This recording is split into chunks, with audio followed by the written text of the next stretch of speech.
বোর্ডে যে অঙ্কটা দেখা যাচ্ছে কোন সংখ্যাটি 3 দ্বারা বিভাজ্য। আমরা ম্যাক্সিমাম সময় এই ধরনের অঙ্ক দেখে ভয় পাওয়া যায় যে আসলে কোন সংখ্যাটা হবে। এখানে অনেক বড় বড় 4টা সংখ্যা রয়েছে, ক নাম্বার, খ নাম্বার, গ নাম্বার, ঘ নাম্বার। আমরা কিন্তু এটা সহজে বুঝতে পারতেছি না যে কোন সংখ্যাটা 3 দ্বারা বিভাজ্য হবে। কিন্তু দেখেন এই অঙ্কগুলো আমরা খুব সহজেই করতে পারি, মাত্র 2 সেকেন্ড সময় নিয়ে করতে পারি। আমাদেরকে যেহেতু বলছে 3 দ্বারা বিভাজ্য নির্ণয় করতে হবে, তাহলে আমাদেরকে প্রথম কাজ এখানে যে সংখ্যাগুলো থাকবে এই সংখ্যাগুলা আমরা প্রত্যেকটা আলাদা আলাদা যোগ করে দেখব।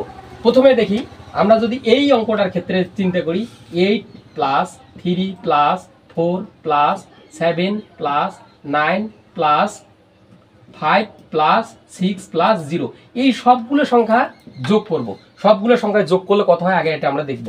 8 আর 3 11, 11 হচ্ছে 15, 15 আর 7 হচ্ছে 22, 22 আর 9 31, 31 5 36, 36 আর 6 হচ্ছে 42, আর শূন্য যোগ করলে তো 42ই হবে।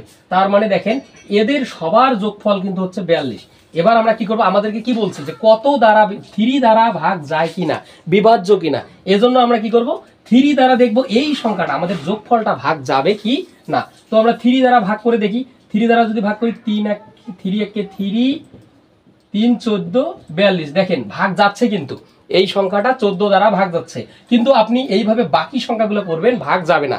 তো আমরা বলতে পারি অনায়াসে চোখ বন্ধ করে বলতে পারি এইটা হচ্ছে এর অ্যান্সার। এ ধরনের আরো অনেক অঙ্ক রয়েছে, আপনারা এটা নিজে থেকেই প্র্যাকটিস করে নিতে পারবেন।